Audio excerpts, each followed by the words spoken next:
Alrighty. Speaking You're alive.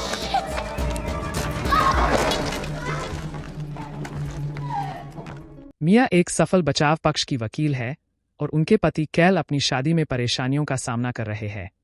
इन मुद्दों में कैल का बचपन के साथी के साथ भावनात्मक संबंध और अपनी मां और भाई के साथ उसके मजबूत संबंध शामिल है, जो यह सुझाव देते हैं कि मिया उनकी सर्वोच्च प्राथमिकता नहीं है। एक परामर्श सत्र में कैल अचानक अपनी बीमार मां के फोन का जवाब देने के लिए चले जाते हैं, जिससे मिया को कैल के भावनात्मक संबंध और उसकी मां की बीमारी के बावजूद अकेले सत्र समाप्त करना पड़ता है। मिया उनके रहस्यों को छिपाने और कैल की मां के 60वें जन्मदिन के जश्न में खर्चों का प्रबंधन करने में उलझी रहती है। मिया अपनी चुनौतीपूर्ण सास एलिया से निपटने से पहले एक कड़क शराब पीकर सामना करने की योजना बनाती है। एलिया मिया को उसकी समय की पाबंदी के बारे में व्यंग्यात्मक टिप्पणी करते हुए और उसके कैल की संभावित अगली पत्नी होने का संकेत देते हुए देखकर तुरंत मुश्किल में पड़ जाती है। एलिया के आग्रह पर कैल के बचपन के करीबी दोस्त भी उसके बगल में बैठे हैं, एक स्थिति जिसे मिया अनिच्छा से कैल के आश्चर्य को सहन करती है। अपनी मां को एक महंगा उपहार देकर, जिसे मिया के पैसे से खरीदा गया था, बिना उसकी जानकारी के, एक पारिवारिक समारोह में मिया अपनी भाभी चारिज के पास बैठी थी, जो कैल के भाई राय से विवाहित है। बातचीत तब असहज हो जाती है जब चारिज ने जिर नामक एक चित्रकार की पेंटिंग खरीदने का खुलासा किया। घर वापस जाते समय रे को परेशान किया। कैल ने घड़ी खरीदने के लिए मिया से माफी मांगी और इसे खरीदने के लिए अपना पियानो बेचने की बात स्वीकार की। उसने यह कहते हुए इसे उचित ठहराया कि चूंकि मिया अब इसे नहीं बजाती, इसलिए उसे इसकी बिक्री से कोई ऐतराज नहीं होना चाहिए। कैल ने अपनी बीमार मां की मदद करने की इच्छा पर जोर दिया, जो अगले दिन काम पर उसके लिए एक ताकत का स्तंभ रही है। मिया की मुलाकात जार नामक एक चित्रकार से हुई, जिस पर हत्या का आरोप है। जार ने पुलिस छापों के बारे में बताया, जिसमें उसकी बनाई कलाकृतियों को नुकसान पहुंचाया गया, और हत्या के आरोपों का जोरदार खंडन किया। दा द्वारा रखी गई दुश्मनी को दोषी ठहराया, बावजूद इसके कि उसके बहनोई के दा होने के कारण हितों के टकराव की चिंता थी। जार ने उसे काम पर रखने पर जोर दिया। मिया उसे भुगतान करने की पेशकश करती है। मिया मामले की समीक्षा करने के लिए सहमत होती है और उसे नंबरों का आदान प्रदान करने के बजाय अपने सचिव के पास अपना संपर्क विवरण छोड़ने के लिए कहती है। मिया और चार्ली जिम से बाहर निकलते हैं और स्थानीय गैलरी के बाहर प्रदर्शनकारियों का सामना करते हैं, जो जेद की कला को हटाने का आग्रह करते हैं, जिसे गैलरी मालिक अनदेखा कर देता है। मिया जेद के प्रतिनिधित्व के अनुरोध का उल्लेख करती है और इस पर विचार करती है, जबकि चार्ली के नोट्स जार के बारे में नकारात्मक बात में रुचि बहाते हैं। बाद में उस शाम जब मिया जेद की फाइलों की समीक्षा करती है, कैल जार का प्रतिनिधित्व करने के उसके विचार के बारे में जानने पर उसका सामना करता है। वह जोर देकर कहता है कि वह मामले को लेने से परहेज करे, इस बात पर जोर देते हुए कि उसे उसके भाई का विरोध नहीं करना चाहिए। मिया ने साहसपूर्वक उसका सामना अपने पैसे से किया और मांग की कि वह भुगतान करने के लिए एक बिल चुने। यह पता चला है कि वह कैल की बिना बीमा वाली मां के लिए चिकित्सा व्यय को कवर कर रही है। कैल एक एनेस्थेसियोलॉजिस्ट है, जिसे मादक द्रव्यों के सेवन के लिए निकाल दिया गया है। उसने अपने परिवार को उनके तर्क के बाद नहीं बताया। मिया जेद से उसके घर पर मिलती है। अंदर वह पाती है उसे पेंटिंग करते हुए और लालसा की भावना महसूस करते हुए। जेद उसे व्यवसाय पर चर्चा करने से पहले अन्वेषण करने का आग्रह करता है। मिया जीर को वह सब साझा करने का निर्देश देती है जो वह जानता है, और वह इटली में शुरू होने वाले हेडी के साथ अपने रोमांस को याद करके शुरू करता है और एक प्रदर्शनी के बाद रहस्यमय तरीके से समाप्त होता है। मिया अपराध स्थल के बारे में जीर से सवाल करती है। व्यापक रक्त छींटे को देखते हुए, जो पड़ोसी की संपत्ति तक भी फैल गए थे, वह उसे उसकी एक पेंटिंग में पाए गए खोपड़ी के टुकड़ों के बारे में बताती है और गहन पूछताछ शुरू करती है, जो उसे परेशान करती है। एक वीडियो पेश करती है जिसमें उसका पूर्व उस पर उसकी हत्या की साजिश रचने का आरोप लगाता है। जीर इसकी वैधता का खंडन करता है। उसे रिकॉर्ड करने के उसके उद्देश्यों से हैरान है, जैसे कि $3 मिलियन की जीवन बीमा पॉलिसी जैसे सम्मोहक सबूतों के बावजूद पीड़ित जेद की इन घटनाओं के बारे में स्पष्ट ज्ञान की कमी मिया को उसका प्रतिनिधित्व करने पर विचार करने के लिए प्रेरित करती है। उस शाम घर लौटने पर मिया अपनी मां और बहनोई को उसका इंतजार करते हुए पाती है।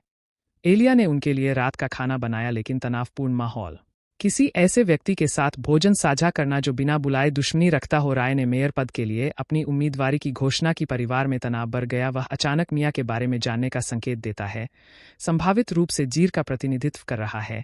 माफ करना तुम्हारा साला, वह केस जीतने वाला है, क्योंकि राय उसे बिना किसी नेक इरादे के फंसाना चाहता है।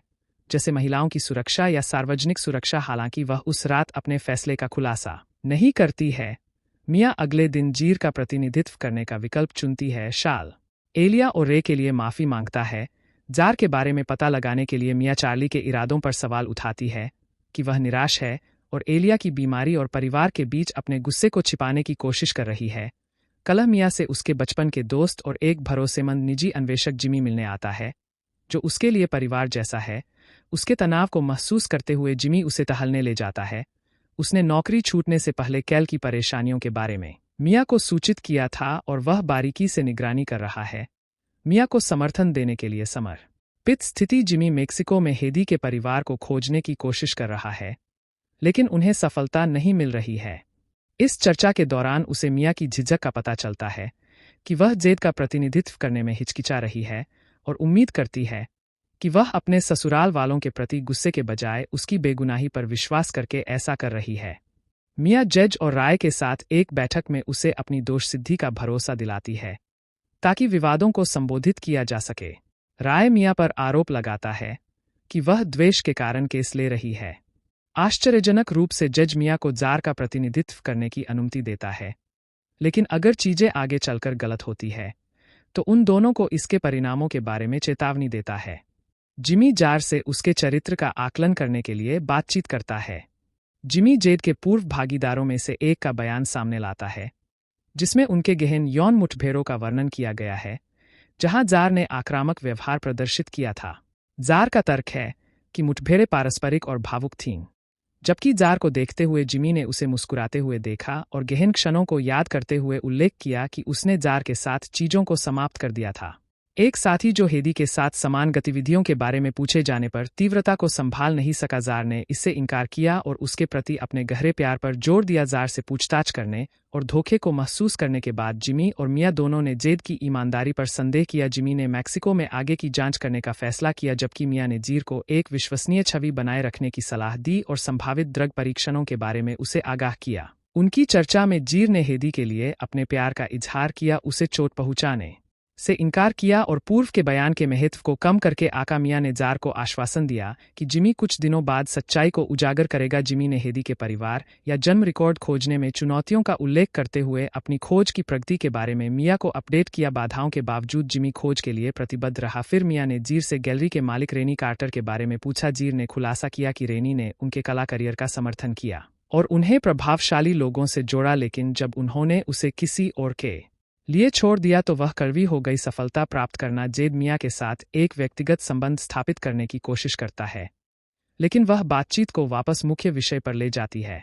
जेड की अनदेखी किए जाने की परेशानी को समझते हुए वह अपने पति और सास की देखभाल करने की अपनी चुनौतियों को साझा करती है।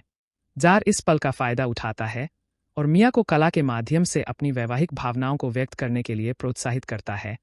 उसे नीले रंग में लहरों को चित्रित करने के लिए निर्देशित करता है। उनकी निकटता से असहज मिया एक्ट रेन का हवाला देते हुए खुद को माफ करती है, जिसे उसे पकड़ना है। जेर उसे अपनी मोटरसाइकिल पर घर छोड़ने की पेशकश करता है, लेकिन वह ट्रेन में दूरी बनाए रखने के लिए उबर का विकल्प चुनती है। मिया जार के साथ अपनी चर्चाओं पर विचार करती है, विशेष रूप से जेड की सूक्ष्म छेड़खानी के बावजूद उसकी फाइल से अंतरंग विवरण। मिया उसके प्रति आकर्षण महसूस करने लगती है, यहाँ तक कि जोखिम उठाने के बारे में भी सपने देखने लगती है। घर पहुंचने पर वह अगले दिन अपने पति के साथ फिर से जुड़ने का फैसला करती है। कैल मिया के लिए फूल लेकर आता है, जो उससे दूरी बनाए रखती है। आज रात के खाने के बारे में क्या ख्याल है? नहीं। उनकी बातचीत के दौरान थेरेपी के बाद जेर बीच में बोल पड़ता है, उसकी पीठ को छूते हुए, कैल से अपना परिचय देने की कोशिश करते हुए, जो कोई दिलचस्पी नहीं दिखाता और चला जाता है। जब जेड पूछता है कि मिया उसके लॉफ्ट में क्यों नहीं आई, वह उसे बताती है कि बेहतर ध्यान के लिए ऑफिस में मिलना उसकी प्राथमिकता है। जेड मीडिया के ध्यान से असहजता व्यक्त करता है और अगले दिन मिया की सलाह के बावजूद उसके लॉफ्ट में मिलने पर जोर देता है। मिया जार से उसके मचान पर मिलती है, जहां वह उसके लिए अपनी भावनाओं को प्रकट करता है और उसके विभिन्न पहलुओं की प्रशंसा करता है। मिया बातचीत को उस मामले की ओर मोड़ती है जिसे अस्वीकार किया गया है। जेड अपने विश्वास के मुद्दों के बारे में खुलकर बात करता है और एक नया वकील खोजने का प्रस्ताव रखता है। जेड अचानक मिया की चिंताओं को अनदेखा करते हुए नृत्य करने का फैसला करता है, कि उसे देखा जाएगा, वह उसे छोड़ने का आग्रह करता है क्योंकि वह थोड़ी देर के लिए संकोच करते हुए बाहर जाने की योजना बनाता है। मिया अंततः नीचे एक जीवंत पार्टी में एक मंद रोशनी वाली सीढ़ी से नीचे उसका पीछा करने का फैसला करती है। अगले दिन मिया एक बार फिर जेड से मिलती है और वह माफी मांगता है। मिया व्यावसायिकता बनाए रखने और सीमाएं निर्धारित करने की अपनी इच्छा पर जोर देती है। जार उसकी सीमाओं पर सवाल उठाता है और उसकी गर्दन को चूमने का प्रयास करता है, लेकिन वह उस रात अकेला नहीं होता है क्योंकि मिया उसे गोपनीयता देने के लिए चली जाती है। वह एक पेंटिंग की झलक देखती है जिसमें उसका चेहरा दर्शाया गया है। इस बीच जीर किसी अन्य व्यक्ति के साथ अंतरंग गतिविधियों में संलग्न होता है, यह सुनिश्चित करते हुए कि मिया देखती रहे क्योंकि वह कोशिश करती है छोड़ो। वह उसे तभी जाने देता है जब वह इस परेशान करने वाली मुठभेड़ के बाद फैसला करता है। मिया को जिमी से एक फोटो मिलती है जिसमें कैल अपने बचपन के दोस्त के साथ होटल के कमरे में प्रवेश करता है, जो उसे बहुत परेशान करता है। वह तय करती है कि वह जेड के घर वापस जाए जहां वे अंतरंग पल साझा करते हैं, जिसके कारण मिया उसके साथ बाइक पर सवारी करती है और बाद में और अधिक अंतरंगता में संलग्न होती है। मिया की एक पेंटिंग बिस्तर के ऊपर लटकी हुई है जो जेड के उस पर नियंत्रण का प्रतीक है। मिया परिणामों से अनजान है, एक ऐसे रिश्ते में उलझ जाती है जो उसके करियर को खतरे में डाल सकता है। मिया काम पर पहुंचती है और उसे देखती है कि उसका पति उत्सुकता से उसका इंतजार कर रहा है। मिया शुरू में अपने पति की चिंताओं को अनदेखा करती है जब तक कि चेरेस विंगस्टन होटल का उल्लेख नहीं करता है, जिसमें बताया गया है कि हर कोई एलिया के स्वास्थ्य के लिए वहां है। अपराधी महसूस करते हुए मिया जेड से मिलने जाती है, उसके वकील के रूप में इस्तीफा देने के लिए उसे किसी और के पास भेजती है। जेड के गोपनीयता के आश्वासन के बावजूद वह अपने पेशेवर संबंध को समाप्त करने का फैसला करती है।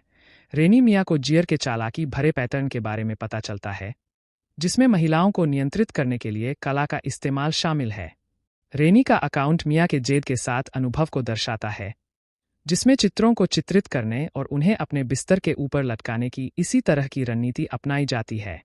परेशान मिया जेड के घर जाती है, चित्रों को हटाती है और पाती है कि वह एक नई पेंटिंग पर काम कर रहा है, जिसमें हेदी के चित्रों से पहले कई चित्र हैं जो उसके खुद के कलात्मक चित्र से मिलते जुलते हैं। कैल के साथ राय के घर जाने के बाद मिया को कमरे में तुरंत तनाव महसूस होता है। रे और एलिया उसे संदेह से देखते हैं और राय कैल को अपने बगल में खड़ा करता है, यह जानते हुए कि मिया ने न्यायाधीश को अनुचित ग्राहक संबंध की सूचना दी है। रे हिचकिचाता है, जिससे मिया कैल को स्थिति का खुलासा करने के लिए प्रेरित करती है। चार्ली स्थिति को शांत करने का प्रयास करता है, लेकिन राय उसे चुप करा देता है, जबकि एलिया मिया की आलोचना करती है और सुझाव देती है कि कैल बेहतर का हकदार है। कैल मिया से ईमानदार होने का आग्रह करता है, जिसके कारण मिया जेड के साथ अपने रिश्ते को कबूल करती है। कैल परेशान होकर प्रतिक्रिया करता है और पूछताछ। मिया ने आखिरकार अपनी नौकरी छूटने और पुनर्वास के साथ संघर्ष को स्वीकार किया। इसके बावजूद चार्ली मिया का साथ देता है, बाहर जाकर उसे सहायता प्रदान करता है, हालांकि उसे उसके पति द्वारा वापस अंदर बुलाया जाता है। बातचीत अधूरी छोड़कर आगे बढ़ते हुए मिया खुद को ग्वाटेमाला में पाती है। शिकागो समाचार देख रही है। रिपोर्ट से पता चलता है कि जीर ने पैरोल की संभावना से निपटने के लिए एक याचिका स्वीकार कर ली है। जिमी सीएस का उल्लेख करते हुए कैल्स में उसकी भलाई के बारे में चिंतित मिया से संपर्क करता है। जिमी की चिंता के बावजूद काउंसलिंग में वापस आ जाता है। मिया बातचीत को टाल देती है, जॉगिंग करते समय बाद में जांच करने का वादा करती है। मिया अप्रत्याशित रूप से हीदी से मिलती है, जिसे मृत माना जाता है, जो फिर थोड़ी देर के बाद मिया का फोन चुरा लेती है। चेस पुलिस सहायता की कमी से निराश मिया चेस तक पहुंचती है, राय से बात करने का अनुरोध करती है, दोनों को आश्चर्यचकित करती है। मिया राय को बताती है कि हीदी जिंदा है और जेड की बेगुनाही का दावा करती है। रे जिमी के जांच करने के इरादे के बारे में जानने पर चिंतित हो जाता है। मिया चेतावनी के बावजूद सहायता के लिए अमेरिका वापस लौटती है। मिया अकेले ही जेड का सामना करने का फैसला करती है। यह एक ऐसा फैसला साबित हो सकता है जो एक बड़ी गलती साबित हो सकती है। चार्लीज की मौजूदगी फिर भी मार्गदर्शन का अवसर प्रदान करती है। मिया स्वतंत्र रूप से आगे बढ़ती है। जिमी मिया से संपर्क करता है और ईमेल के जरिए चौंकाने वाले विवरण साझा करता है, जो उसे लाल रोशनी वाले कमरे में ले जाता है, जहां उसे चार्ली के चित्र मिलते हैं, जो जार के साथ चार के संबंध को उजागर करते हैं, जो रे के उसे कैद करने के दृढ़ संकल्प के पीछे का कारण है। इस रहस्योद्घाटन के बीच सास मिया से संपर्क करती है, लेकिन मिया को कुछ ऐसा महसूस होता है कि मिस गलती से उसका फोन तोड़ देती है। रे और मस्टर्ड के व्यवहार से मिया का संदेह बढ़ जाता है, खासकर जब राय अप्रत्याशित रूप से उसे ड्रिंक ऑफर करता है। मिया एलिया के कैंसर के झूठ को उजागर करने वाले ईमेल को राय को अग्रेषित करने में सफल हो जाती है, इस बात से अनजान की राय को पहले से ही पता है। राय मिया के प्रति अपनी अस्वीकृति व्यक्त करता है और चौंकाने वाले मोड़ में कैल से शादी करने पर अपनी पिछली आपत्तियों का खुलासा करता है। रे चार्ली को चाकू थमाता है और नुकसान पहुंचाने का इरादा रखता है, लेकिन चार्ली जवाबी कार्रवाई करता है, जिससे संघर्ष होता है और वह अफरातफरी में बेहोश हो जाती है।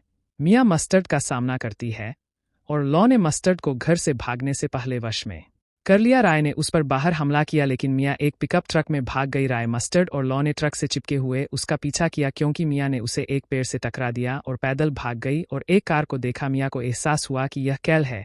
शुरू में चिंतित दिखाई दिया, कैल का व्यवहार बदल गया क्योंकि मिया ने राय के साथ उसकी मिलीभगत का खुलासा करते हुए एक कॉल सुनी। कैल ने कबूल किया कि राय ने उसे हेरफेर किया है, जो मिया को नियंत्रित करने के लिए हिंसा की वकालत करता है। एक टकराव शुरू होता है, जिसके कारण मिया एक घातक दुर्घटना का कारण बनती है, जिसके परिणामस्वरूप कैल की मृत्यु हो जाती है। राय को गिरफ्तार कर लिया जाता है और उसे मुक्त कर दिया जाता है, और मिया अपने अतीत से नाता तोड़ लेती है।